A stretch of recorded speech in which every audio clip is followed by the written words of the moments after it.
buat beriring salam pada pangkuan Nabi kita Nabi besar Muhammad SAW. Yang saya hormati Bapak Kepala Sekolah SMP Negeri 37 Tabungan, Bapak Mulyadi SPG. Yang saya hormati Ibu Wakil Kurikulum, Ibu Atika Dewi SPG. Yang saya hormati Bapak Ibu Guru beserta staf SMP Negeri 37 Tabungan. Hari ini saya akan melakukan praktik baik yang sudah saya lakukan 2 jurus BK yang sudah saya implementasikan, yaitu yang pertama kenali potensi dan yang kedua mengelola emosi. Sebelum memulai kegiatannya Bapak Ibu, biar lebih semangat, kita ice breaking dulu dengan bernyanyi dan bergerak dengan 7 jurus BK hebat. Silakan Bapak Ibu berdiri semuanya.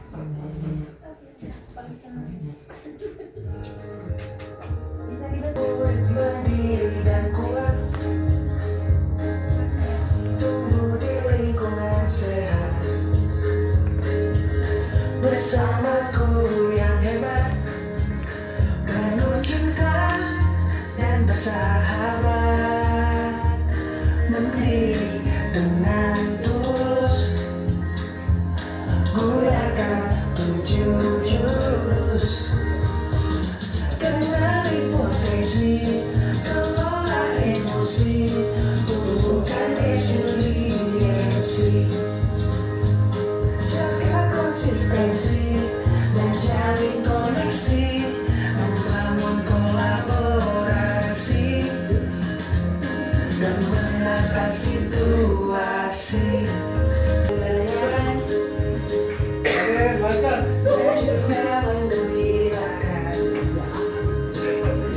tempat tumbuh harapan, bersama ayo kita wujudkan, mendidik dengan tulus, gunakan 7 jurus. Kenali potensi, kelola emosi, tumbuhkan resiliensi, jaga konsistensi dan jalin koneksi, membangun kolaborasi dan menata situasi.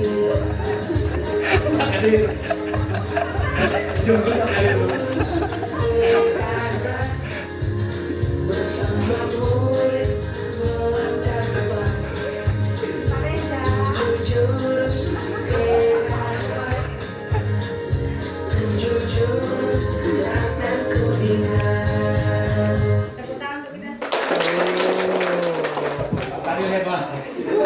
baik, di mana ketujuh jurus BK hebat ini bukan hanya sampai di guru BK saja, tetapi kita sebagai pendidik, baik itu mapel, guru kelas, wajib. Nah, kita tahu apa aja jurus BK hebat itu. Baik, kita masuk ke jurus 1, yaitu kenali potensi.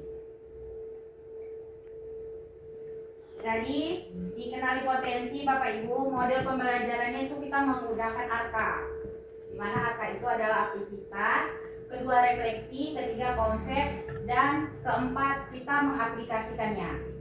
Ya, Bapak Ibu, saya sudah melakukan implementasi di kelas 7. Yang selama ini bisa saya Bapak Ibu mungkin asesmen awalnya apa yang biasanya dilakukan? Guru mapel. Sejenis angket. Pertanyaannya, jadi di jurus pertama ini kenali potensi, kita menggunakan link Aku Pintar. Jadi di Aku Pintar kita ini ya, tentang kecerdasan yang pertama nih. Jadi kecerdasan itu ada banyak Bapak Ibu, ada cerdas verbal linguistik, termasuk ini adalah tokoh-tokoh yang kita tahu, misalnya kayak B.J. Habibie. Dia mempunyai kecerdasan apa Bapak Ibu? Dia bisa membuat pesawat, berarti dia masuk cerdas logis matematis, ya kan? Kalau Iwan Fals kita tahu dia sebagai Iya, musisi. Dia masuk kemana Bapak Ibu? Iya, verbal linguistik. Begitu juga dengan ya Ibu Tin, terus yang olahraga dia masuk ke kinestetik. Jadi dengan kita melakukan aku pintar tadi linknya, kita mengetahui anak kita sejauh mana tingkat kecerdasannya. Jadi di situ mereka akan mengisi link itu berupa pernyataan dan langsung keluar hasilnya Bapak Ibu. Ya.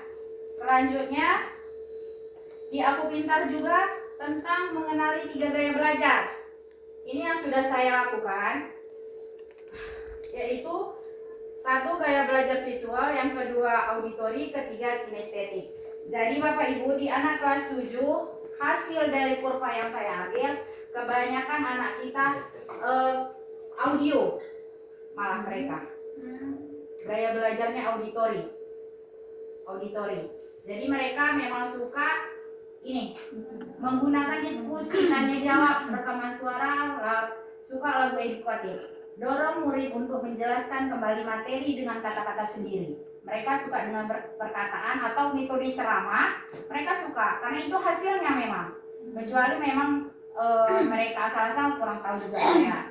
Kan ada juga yang visual, ada berapa orang. Mereka suka menggunakan gambar, peta, atau materi yang Ibu sampaikan menggunakan media gambar, media suara. Nah, ada beberapa. Dan ada juga kinestetik. Ada kinestetik mungkin 3-4 orang. Dia suka kinestetik ini suka dengan alam. Dia gaya belajarnya suka dengan alam, suka otodidak kayak itu, kayak kita pernah melakukan MP5. Nah, mereka suka seperti itu. Kalau kinestetik ke situ arahnya.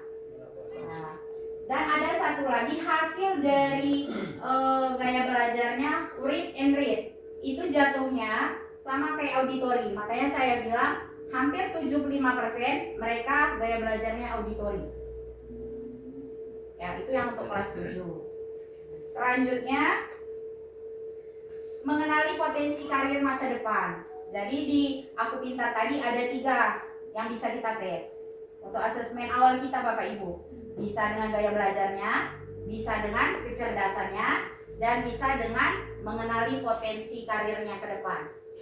Nah, jadi itu nanti saya akan share ke Bapak Ibu linknya. Silahkan kalau mau tahu biar bagaimana metode Ibu dalam mengajar nanti.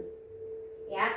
Nah, jadi kayak ini kenali masa depan ini juga ada nanti hasilnya realistik. Itu nanti contoh profesinya mekanik ya.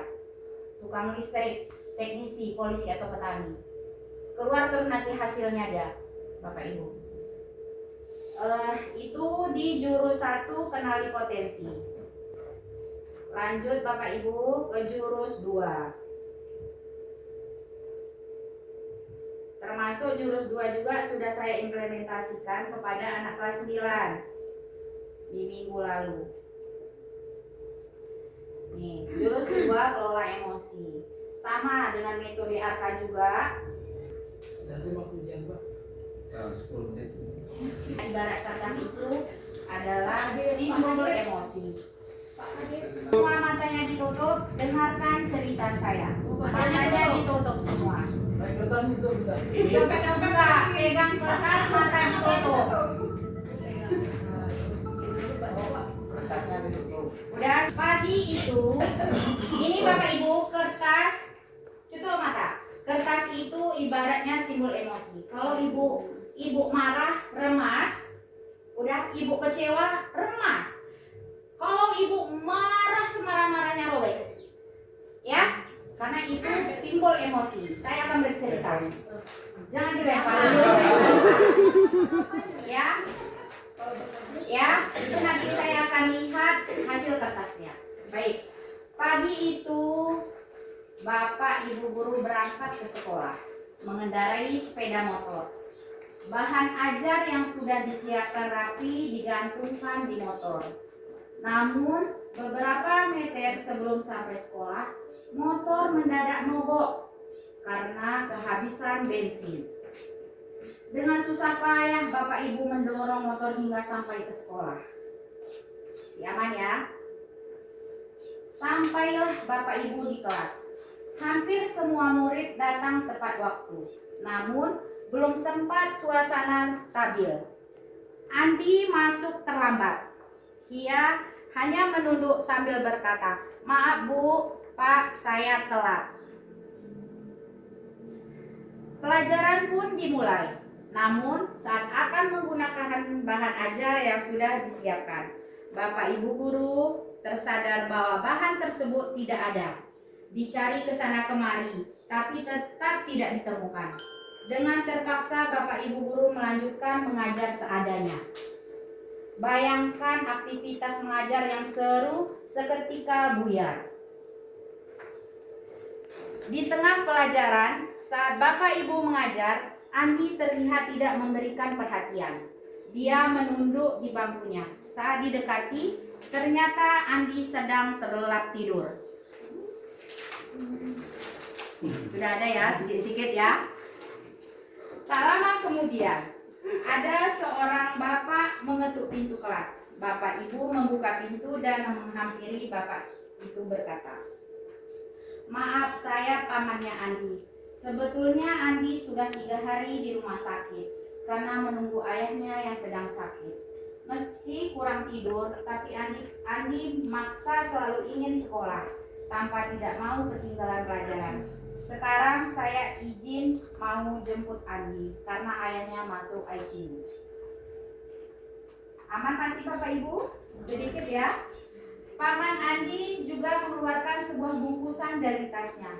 "Oh ya Pak, Bu, tadi di jalan saya menemukan bungkusan ini. Saya tadi cek isinya buku dan atas nama sekolah ini. Jadi saya bawa, siapa tahu Ibu Guru bisa mengembalikan kepada pemiliknya." Bu Guru melihatnya dan ternyata itu adalah bahan ajarnya yang dia cari-cari tadi. Andi dan pamannya pun berpamitan. Bapak Ibu kembali ke kelas dengan bahan ajar yang kembali di tangan. Bapak Ibu guru melanjutkan pelajaran dengan semangat menggunakan bahan yang telah disiapkan. Pelajaran pun berjalan dengan penuh kegembiraan. Baik Bapak Ibu, silakan buka mata. Bagaimana keadaan kertasnya? Ada yang banyak ininya, ada yang masih polos, masih rapi, bersih, masih. Berarti, di situ kita sebagai guru, oh Bapak udah remas habis. Jadi kalau menurut Pak Kadir dari kertas itu, bagaimana tanggapan Bapak? Gini Bu ya, udah capek-capek turun kereta, sampai sekolah Bahan ajar juga. bahan ajar enggak, kepala kita Ditambah anak murid kita ya tidak dapat lagi tidur. jadi nggak nyambung tuh kepala kita. Iya. Tapi di akhir cerita rupanya menyesal. Kenapa adik itu tertidur? Jadi itu mungkin Bapak Ibu udah langsung tahu kan bagaimana berarti kita emosi kita belum bisa kita kendalikan karena kita belum masuk ke dalam emosi anak kita. Aja mana udah sampai aja ketiduran tadi. Baik Bapak Ibu, saya sudah memaparkan petunjuk kita hebat dan Bapak Ibu guru hebat. Semoga kita bisa menginspirasinya, menjadi inspirasi untuk diri kita sendiri dan bisa kita implementasikan kepada siswa-siswa kita. Lebih dan kurang saya mohon maaf, saya akhiri. Assalamualaikum warahmatullahi wabarakatuh. Waalaikumsalam warahmatullahi wabarakatuh. Pak Jamal, stop. Oke, manusia biasa tidak terlepas dari emosi Bapak Ibu. Emosi itu bukan hanya kita marah, nangis, dan kecewa. Gembira pun kita, itu adalah emosi. Ya Bapak Ibu, ini mengenali peta emosi. Yang seperti saya bilang, sedih, happy, marah, nah itu jenis-jenis emosi. Nah, jadi bagaimana kita meresponnya Bapak Ibu dari cerita itu tadi? Yang awalnya Bapak Ibu emosi langsung merespon ya kan? Kertas itu sampai berkerut. Tapi harusnya kita setelah kita emosi jeda dulu Bapak Ibu. Jeda dulu kita, baru kita meresponnya. Bagaimana menjedanya? Setiap orang itu berbeda-beda. Sebahagian menarik napas dalam-dalam. Kalau dia bisa mengendalikan emosinya. Ada yang apa lagi? Memaafkan. Memaafkan. Dia ada diam juga. Ya, ini dia. Ada yang memaafkan, ada yang menceritakan dengan keluarga, ada yang dia konten tuh menghitung 1, 2, 3, 4, 5, 10. Ada yang seperti itu. Ya, ini hasil dari choice dari masyarakat. Dan ada satu lagi yang saya dengar, ada yang melihat ke langit kalau dia emosi. Dengan dia melihat ke langit, agak meredam ya. Ada yang juga seperti itu. Kalau sawan dia bergetar. Ya, Bapak Ibu. Jadi, dan ada juga yang stop. Atau kalau kita agama Islam ya, langsung istighfar ya kan? Wajib. Nah, itu dengan betul. Atau menggunakan satu bahasa ya. Nah, itu roda pilihan Bapak Ibu. Nah, selamat dan gimana kita memang harus bisa, kita pribadi guru harus bisa mengelola emosi anak. Kenakalan itu hal biasa pada remaja. Di usia anak remaja kita 13 tahun, 13 sampai 15 tahun, 14 bagian kan? Jadi itu kadang-kadang kayak seperti tadi contohnya berkelahi. Waktu kita tanya, kenapa? Memang salah dua-duanya. Ya kan? Tapi kalau emosi dengan emosi, apa terus yang terjadi? Timbul konflik baru. Jadi mungkin dengan adanya pembelajaran seperti ini kita bisa mengendalikan emosi kita Bapak Ibu. Ya, semua masalah itu ada jalan keluarnya. Tidak ada yang tidak. Baik itu di sekolah, baik itu di rumah ataupun di masyarakat. Ada dia ujungnya.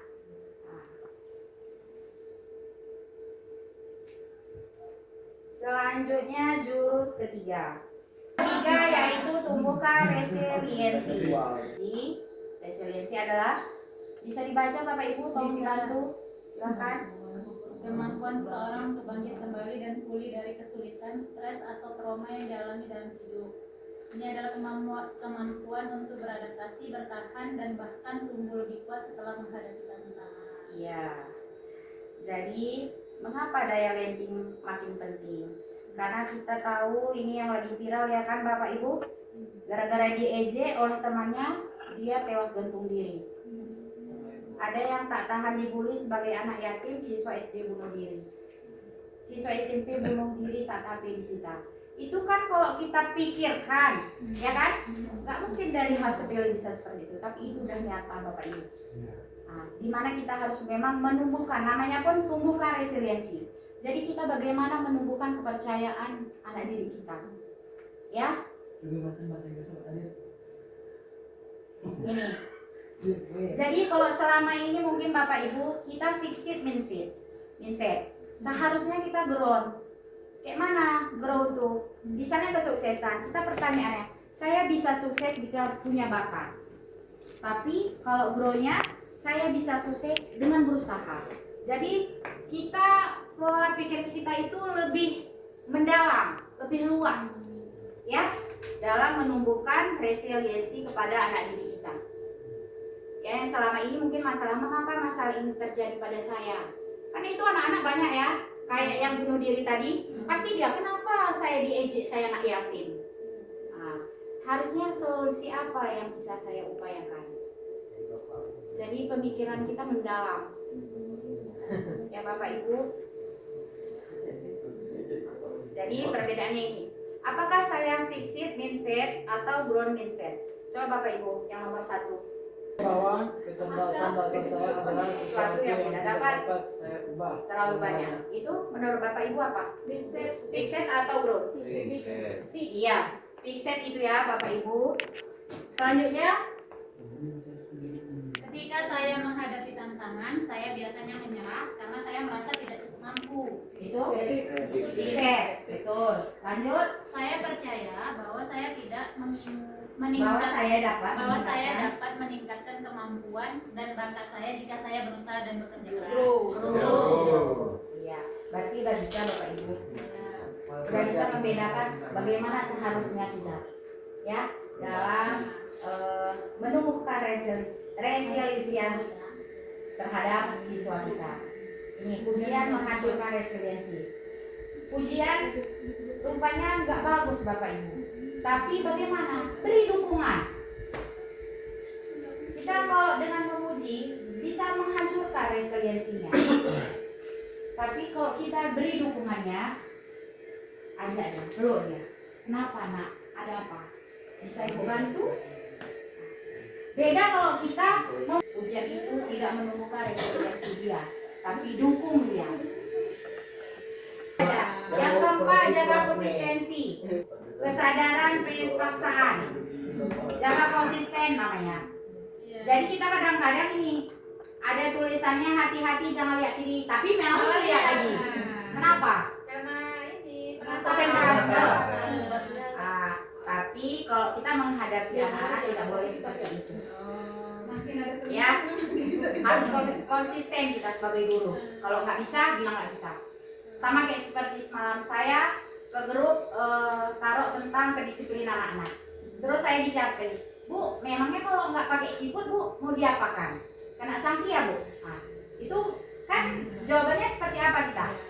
Kamu udah tahu kalau itu pemberitahuan tentang kedisiplinan. Masih kamu tanya, kan itu saya bilang. Nah, jadi kita harus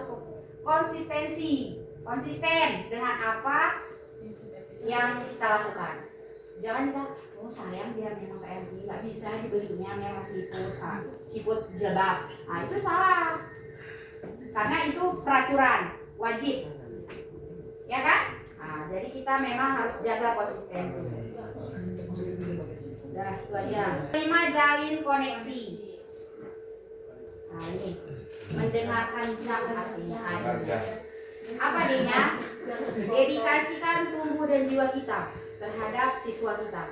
Yang kedua, ekspresi diperlihatkan ketika Bapak Ibu mengajar atau mendidik, lihatkan, tunjukkan ekspresi kita. Yang N-nya netralkan posisi. Bagaimana posisi yang baik dalam mengajar atau dia mau jumpa sama kita, dia mau curhat, bagaimana posisi yang baik? Ya. Lalu amati isi pembicaraan. Jadi ini intinya Bapak Ibu. Di sini ada R-nya respon dan jangan dipotong. Jadi itu intinya komunikasi yang baik. Bagaimana komunikasi baik? Kadang-kadang anak kita jumpai kita sambil jalan, alah udah tuh, gitu loh kita kan? Nah itu yang nggak boleh. Bagaimana kita komunikasi yang baik? Ini tadi, dengarkan jamnya aja. Yang G-nya Ya, itu penting. Ini Gangguan kayak kita aja. Memang ini anak-anak kan banyak kadang-kadang nggak menghargai guru di dalam kelas, dia keluar. Iya. Nah, itu salah satu komunikasi yang tidak baik, ya kan? Bagaimana kita menumbuhkannya? Keterampilan membuka percakapan, keterampilan bertanya, keterampilan merespon, keterampilan refleksi dan menyimpulkan. Kolaborasi. Jadi ini Bapak Ibu, kolaborasi ini tidak hanya kita antar kita, ya, peran guru BK dan guru kelas atau wali kelas, ya, tapi dengan orang tua, dengan kepala sekolah, ada, lihat keadaannya seperti apa kolaborasinya, termasuk Bapak Ibu di sistem kebekaan itu, proses permasalahan itu tidak harus selalu ke guru BK, langsung ke guru BK. Ada peran guru wali, ada peran guru piket. Nah, kalau bisa piket yang selesaikan silahkan. Kalau ada guru wali kelas silahkan. Kalau memang sudah tidak bisa, berkolaborasi dengan guru BK. Kalau masalah berkolaborasi kita dengan kepala sekolah. Nah, jadi kita saling menghubung, kayak gitu. Ada masalah ini yang harus direspon cepat, ada yang model respon lama. Nah, rata-ratanya kita di sekolah ini respon cepat, ya kan? Memang Bapak Ibu tahu sendiri, kita kalau berkolaborasi sama orang tua agak sulit, ya, agak sulit karena keadaan kalau orang tua berbeda keinginannya dengan kita kebanyakan. Jadi itu nggak boleh putus asa kita Bapak Ibu. Demi anak kita, Ya kan? Selagi masih bisa kita berupaya, kita upaya. Yang terakhir, menata situasi. Ini jurus 7 menata situasi Bapak Ibu, di mana kita di sini dituntut untuk ramah, tamah dan menggembirakan. Aman, nyaman, mengembirakan. Jadi sampai di sini jurus 7 jurus BK hebat. Bagaimana tanggapan dari Bapak Ibu guru tentang ke-7 jurus yang sudah saya maparkan? Kolaborasi pentingnya Bapak Ibu ya. Lain? Mengelola emosi, terutama diri kita dulu sendiri. Baru anak diri kita kan. Apa yang termasuk kayak gitu boy? Kayaknya jalan belajar gitu. Kita emosi juga. Mana lah juga. Aku emosi juga. Tapi kita enggak kan teman-teman? Kita bisa kan mengelola emosi kan? Nanti ada orang kan yang nggak bisa kan? Nah, emang di sini kita apa emosi apa nanti kita nggak bisa. Lumrah lah kok kita emosi Bapak Ibu. Hal biasa. Karena anaknya jumlahnya banyak. Iya. Sedangkan anak Karakter anak-anak tidak ada yang sama. Jangankan di sini kasarnya anak orang kan gitu. Anak kita sendiri misalnya 3 atau 2 beda-beda karakternya, nggak ada yang sama. Ya kan? Nah, intinya itu tadi, setiap permasalahan semua ada ujungnya. Tergantung kita menyikapinya. Ya kan? Ya Bapak Ibu, ini ada angket umpan balik, silahkan diisi. Nanti saya kumpul. Iya, isi sekarang Pak, benar besok.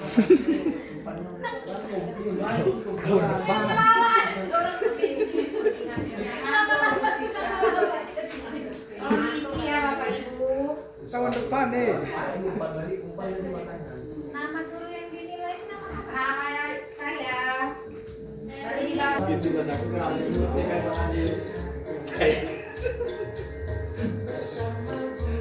Bisa bilang ambil foto kalian.